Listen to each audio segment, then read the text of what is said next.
What some of you may have realized is that I am often in a variety of locations.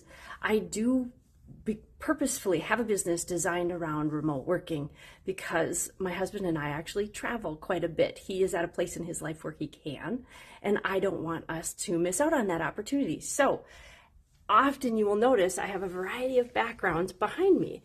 And one of the things that happens is with that traveling, I don't always have the most consistent routine. I don't always have maybe the most consistent schedule. And so it requires that I do work on those things regularly so that I can have consistency in my life. And one of the things that I found most interesting overall is the fact that people love to send really, really long emails. And that's great. That's their form of expression. I may not have all of the time, bandwidth, those types of things to read all of that data. So I'll just warn you, I am probably going to be using a summary service at first. So when I get really long emails, I just use the summary service. But I've heard a great acronym that I think should so be shared. And it is TLDR. TLDR. Too long, didn't read. And that can be a thing that happens for some people. You might work with someone that sends really long emails. That's them processing. And they want to make sure they don't forget any details. That is such an incredible gift. If you are neurodiverse, that might not be as appreciated for you on the receiving end of that. So if you find yourself doing a lot of too long, didn't read, maybe it's time to talk to that person.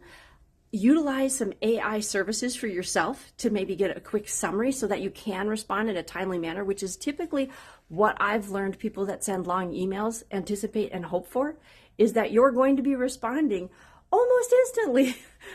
They'll be like, oh, I didn't hear back from you. It's been an hour. Like, I'm really looking forward to it. And they're maybe waiting to make a decision. I highly recommend that you use that. If you find yourself doing the TLDR, it's time to either have a conversation, use the tools that are available to us, or a little bit of both. And it's all okay, but it definitely needs to be talked about. So if you are a different thinker, ADHD, dyslexia, autism, and you find yourself sometimes overwhelmed with your email, as can happen for me if I get a little bit behind, or as we're traveling, just don't have internet for a little while. I can sometimes fall into that trap, and now I have great tools that I highly recommend you use also. Thanks for tuning in. I'm Georgina, International Neurodiversity Coach, and obviously in a nice, cool, Western-y style room. Bye now.